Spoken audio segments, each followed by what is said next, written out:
The West Australian town of Roebourne in the remote Pilbara has an unenviable record of fractured relations between police and the community.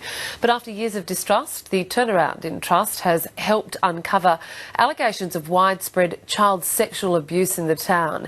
In the second of a three-part series, Nick Perpich explores why the abuse remained hidden and how it was exposed.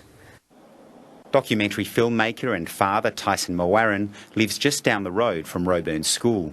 Right, yeah. He's heard from the politicians and billionaires and police who describe his town as a war zone. You got homework class today? Yeah. But he says the characterisation is unfair. You don't see that. You don't see people sneaking around in the dark. If it does happen, they're certainly not out on the streets picking them up. After months of investigation, police identified almost 200 child victims and charged scores of men. Locals say the abuse continued for so long, partly because the children felt powerless and too ashamed to tell. They're hurt, and they don't talk to anybody. Kids, they're frightened. The perpetrator could have said, could have threatened them and said, you tell this to anyone, I'll beat you up. Some abuse was kept hidden in families. I don't think it's denial. I don't think there's a thing of denial. It's just that it's very tricky. It's a very tricky and sensitive, situation. It'll be the same as any perpetrator in a white society. You won't hear about it until later on down the track.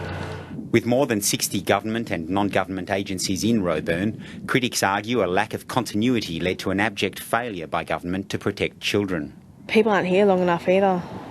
So jobs and things like that, a lot of people maybe be in positions for 12 to 18 months and they move on. There's also a historic distrust of police, framed by the 1983 death in the Roebourne lockup of 16-year-old John Pat, which makes the turnaround in relations now all the more remarkable.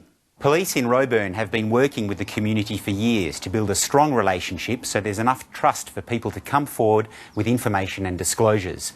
It's a model that police want to copy in other towns as they continue their investigation into child sex abuse across the Pilbara. That rapport led to a cascade of disclosures in Roebourne, driven by community members and helped by programs like PCYC's Safe Space Nights for local children. It's allowed children to open up, and youth workers have been able to report abuse and look out for at-risk children.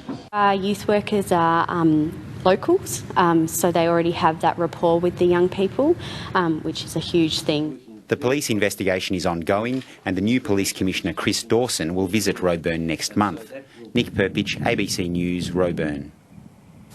One of the world's largest